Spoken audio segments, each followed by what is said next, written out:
Bismillahirrahmanirrahim. Qala al-musannif rahimahullahu ta'ala rahmatan wasi'atan wa nafa'ana bi 'ulumihi fid dharain amin. Berkata pengarang, semoga Allah Subhanahu wa taala memberikan rahmat yang luas kepadanya dan semoga ilmunya bermanfaat buat kita di dunia maupun di akhirat.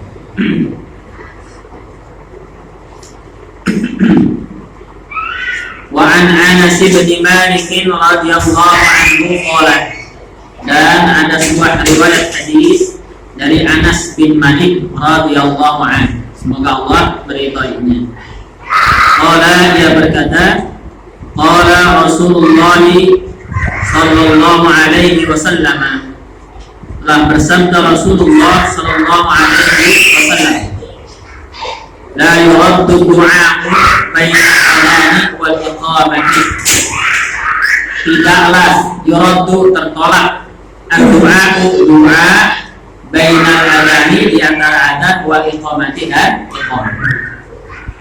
Rawahu An-Nasa'i, hadis ini diriwayatkan oleh Imam An-Nasa'i, wa shahahahu Ibnu Huzaimah, dan dianggap sahih oleh Imam Ibnu Huzaimah. Jadi udah jelas nih ya isinya, nggak tertolak doa di antara adzan dan iqamah. Hanya habis mendengar azan atau habis azan itu ada doanya, namanya doa setelah azan. Fadilahnya sangat besar. Jadi setelah menjawab azan dengan mengikuti kalimat demi kalimat yang diucapkan oleh muadzin, kita disunahkan baca doa. Apa doanya? Udah hafal semua? Udah hafal semua. Ini fadilahnya besar karena ganjarannya adalah syafaat dari Nabi kita Muhammad sallallahu alaihi wasallam. Apa sih syafaat itu? Syafaat adalah artinya apa? Pertolongan atau bantuan. Apa bantuannya? Ya bantuan nanti di akhirat. Karena hanya satu-satunya Nabi utusan Allah Subhanahu wa taala yang berhak memberikan syafaat adalah Nabi kita Muhammad sallallahu alaihi wasallam. Dan yang lain enggak? Dan yang lain nafsi. Ya ente amal ente itu sebatas kerjaan jangan.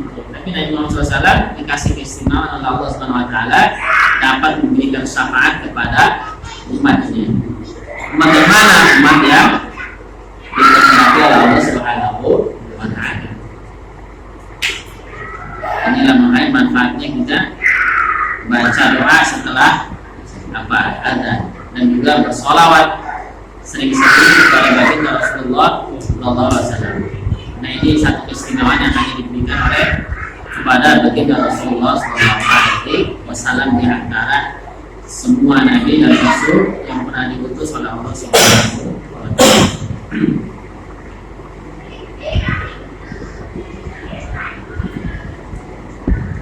Qala Syarih rahimahullahu taala rahmatan wasi'atan wa nafa'ana bi ulumi bid-dharain amin. Berkata Syarah Syekh Muhammad Muhajirin Ansar Ad-Dari, qawluhu la yuraddu du'a ila akhirih, kalimat bahwa tidak ditolak doa di antara adzan dan iqamah, qala fi Badil Majhudi, dikatakan di dalam kitab Badul Majhud. Badul Majhud ini adalah apa? Satu kitab syarah daripada syarahnya Sunan Abi Dawud.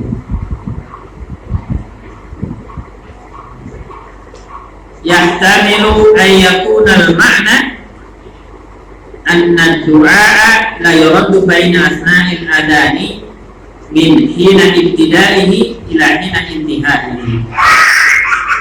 Diamalkan atau boleh jadi bahwasanya makna bahwasanya doa itu tidak tertolak di antara pertengahan azan, tengah juga setelah azan dan juga setelah iqamah. Itu kapan yang dimaksud dengan antara azan dan iqamah adalah hina ibtidaihi, sampai apa? Sampai awal berakhirnya adzan atau sampai awal azan, ya sampai awal azan, ilahina intihaihi, dari awalnya sampai berakhirnya. Dari pertengahan pertengahan azan juga diangkat di antara azan dan iqamah. Atau ya setelah selesai azan tuh mulai habis sampai sampai akhir iqamah dibacakan. Banyakin berdoa, banyakin zikir, banyakin permohonan kepada Allah Subhanahu wa Ta'ala. Ini termasuk di antara waktu yang waktu yang makbul. Jadi doa itu ada waktu makbul, ada tempat makbul. Kalau waktu makbul banyak tapi murah. Kenapa? Karena semua orang bisa jangkau. Di antaranya ini, antara azan dan iqamah, waktu makbul. Apa maksudnya waktu yang doa itu diijabah oleh Allah Subhanahu wa Ta'ala? Kenapa murah? Karena bisa dilakukan oleh semua orang. Kan waktu kesempatannya sama. Ada lagi doa yang makbul karena tempat, tapi tidak semua orang bisa menjangkaunya. Kenapa? Ada tempat-tempat yang makbul itu kebanyakan adanya di kota suci Makkah. Jadi Multazam, kemudian di mana lagi? Ini di Mina. Ya, tempat-tempat Maqam Ibrahim, di antara Ka'bah dan Maqam Ibrahim. Ini juga tempat yang makbul. Ada lagi di mana? Di Jabal Rahmah, tempat bertemunya Sayyidatina Hawa dan juga Sayyidina Adam alaihi salam. Cuma tempat ini nggak semua orang bisa menjangkau, mahal.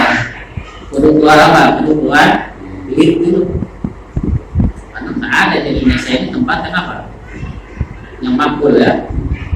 Ada nggak di Indonesia tempat yang makbul? Apanya? Yaitu modelnya karomah kalau itu maksudnya. Tapi yang makbul, yang maksud, yang memang disebutkan di dalam hadis Nabi kita Muhammad Sallallahu Alaihi Wasallam, umumnya di kota suci Mekah. Karena kita nggak punya Indonesia ini tempat yang makbul, maka kita bisa manfaatin waktu makbul. Di antaranya antara azan dan iqamah. Ketika imam duduk antara dua khutbah setelah sholat 5 waktu, itu makbul. Ketika duduk, ketika imam duduk di antara dua khutbah, nah disitulah kita baca yang sekarang ini selawat. Ini juga ada sholat selawat. Selawat juga doa. Selawat kalau dari kita pada baginda Rasulullah adalah doa bukti bahwa kita cinta Nabi. Kita mendoakan juga Nabi, bukan artinya posisi kita lebih tinggi dari Nabi, bukan ya. Maksudnya salawat adalah ekspresi cinta kita kepada Rasulullah SAW dan juga kita ngalap keberkahan pada baginda Rasulullah SAW. Kenapa? Karena Nabi itu ibarat air yang muncul di ember itu ya, keran. Kalau kita baca sholawat itu ember, kalau kita isi air, kira-kira kalau penuh kemana udaranya? Kita sholawat. Selain memang perintah dari Allah Subhanahu Wa Taala untuk bersholawat kepada baginda Rasulullah Sallallahu Alaihi Wasallam. Inna Allaha wa malaikatahu yusholluna 'alan nabi ya ayyuhalladzina amanu shollu 'alaihi wa sallimu taslima. Bukan hanya kita yang diperintahkan untuk bersalawat kepada Rasulullah Sallallahu Alaihi Wasallam, bahkan malaikat juga diperintahkan Allah bersalawat kepada Rasulullah Sallallahu Alaihi Wasallam. Nah, maknanya beda. Bukan hanya malaikat, Allah sendiri bersalawat kepada Rasulullah Sallallahu Alaihi Wasallam. Cuma maknanya beda-beda. Kalau Allah bersalawat kepada Rasulullah SAW, maksudnya apa? Allah memberikan rahmat dan juga memberikan kedudukan yang paling tinggi. Karena Nabi Muhammad SAW ini oleh Allah bukan hanya dibanggakan di antara para nabi, bahkan dibanggakan juga di antara para malaikat. Makanya malaikat juga disebut sholawat. Kalau malaikat bersalat kepada Rasulullah adalah memintakan ampun. Nanya loh, kan Nabi nggak punya dosa. Nabi kan apa pak? Maksum. Nabi nggak punya dosa, maksum artinya nggak mungkin berbuat salah dan dosa, karena dijaga oleh Allah Subhanahu wa Ta'ala. Kenapa dimintain ampunan oleh malaikat? Nah ini ada satu apa? Ada satu hikmah maksumnya Nabi kita Muhammad SAW dan permohonan ampun dari para malaikat itu untuk menunjukkan betapa tingginya derajat Nabi kita Muhammad Sallallahu Alaihi Wasallam. Kira-kira Allah ingin apa? Amin ini hamba gue, begitu ya. Ini hambaku yang paling agung di dunia dan akhirat. Pengertian seperti itu. Dan Nabi kita Muhammad SAW meskipun nggak punya dosa, nggak punya salah, tapi beliau setiap saat beristighfar kepada Allah Subhanahu wa Ta'ala paling kurang 70 kali dalam sehari semalam. Bahkan satu riwayat sampai 100 kali. Ada sahabat nanya, ya Rasulullah, ya Rasulullah, kenapa sih? Kok engkau kan nggak punya dosa? Engkau kan apa? Pribadi yang maksum, dijaga oleh Allah Subhanahu wa Ta'ala, nggak mungkin berbuat salah, nggak mungkin berbuat dosa. Kenapa kau masih beristighfar, masih meminta ampun kepada Allah Subhanahu wa Ta'ala? Tahajudnya sampai kakinya bengkak, istighfarnya dalam sehari 70 kali, bahkan sampai 100 kali. Kita aja ini pengikutnya, umatnya, belum tentu ya, belum tentu istighfar 70 kali dalam sehari. Nabi istighfar minimal 70 kali dalam sehari. Apa jawab Rasulullah SAW? Apakah engkau tidak kepingin melihat aku sebagai hamba yang bersyukur? Itu jawab Rasulullah SAW. Bahasa kita ya, emang apa sih orang yang pengen jadi orang yang bersyukur? Nggak boleh. Mau teman kita mungkin ya dijamin nggak punya dosa, berbuat apa? Ngapain juga istighfar? Ini Rasulullah nggak punya dosa tapi tahajudnya sampai apa? Akhirnya baru Rasulullah nggak punya dosa, istighfarnya banyak. Nah, makanya inilah Nabi Muhammad SAW adalah uswatun hasanah, yang betul-betul apa? Teladan yang terbaik. Kenapa? Karena sebelum beliau perintahkan kepada kita, beliau melakukannya lebih dahulu. Beda mah ya, beda timer angkut. Ayo naik. Dengan naik ya, timernya tetap di situ, penumpangnya naik. Selain istighfar itu kan yang ada apa-apa aja gitu. Lagi selain itu apa itu? Ya doa di sini umum. Kalau istighfar yang tadi kita baca, istighfar itu banyak macam-macam. Yang paling kurang astagfirullahaladzim, 4 pendek.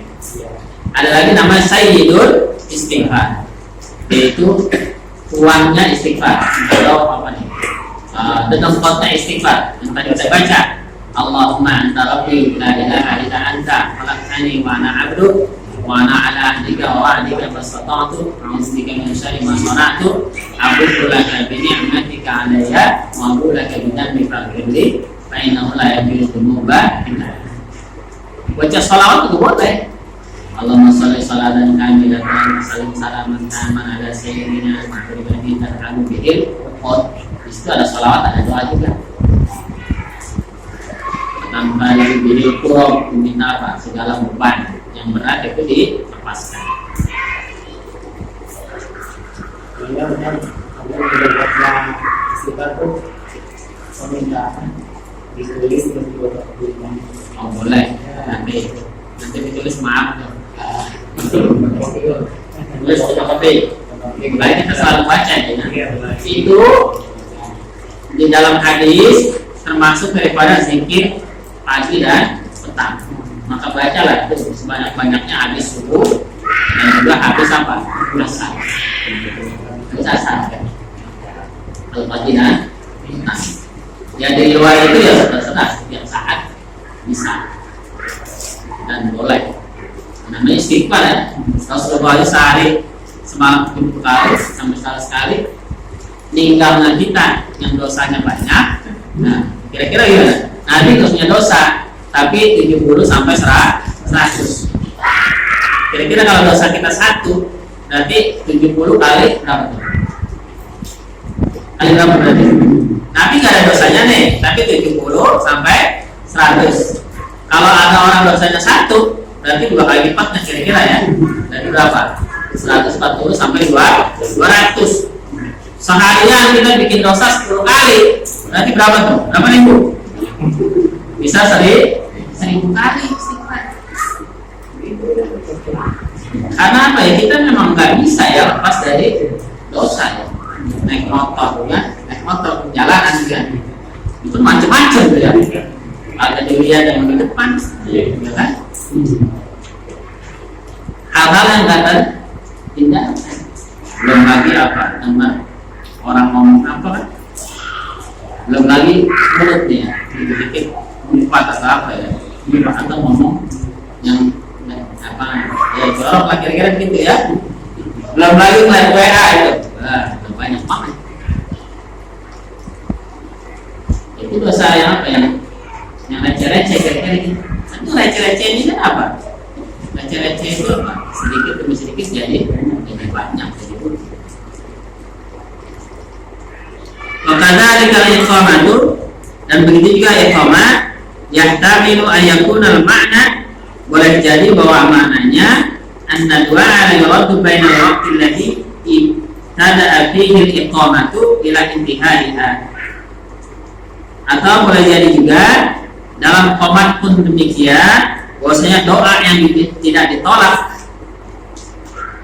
dalam iqamat itu berlaku sejak alladhi ubtudi'a fihi al-iqamatu ila intihaiha, dari dimulainya iqamat sampai akhirnya. Artinya apa?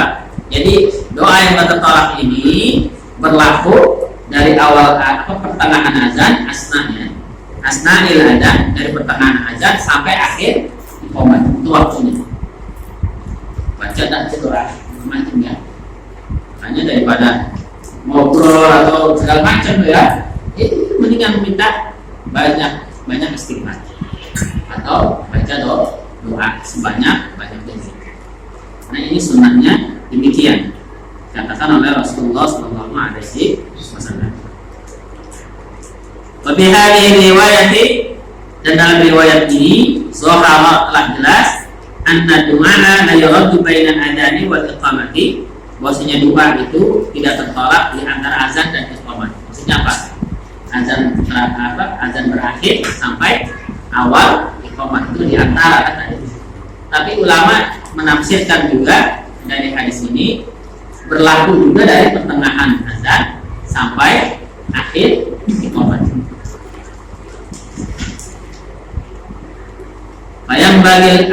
Bayang bagi al-i'tina bihi fitil kalmuddatil marjuwati, maka seyogyanya atau sebaiknya kita ini semua al-i'tina itu menaruh perhatian fitil kalmuddatil marjuwah pada waktu-waktu tersebut atau waktu-waktu marjuwah yang apa? Marju yang doanya itu apa? Diharapkan oleh kita, diharapkan macam-macam.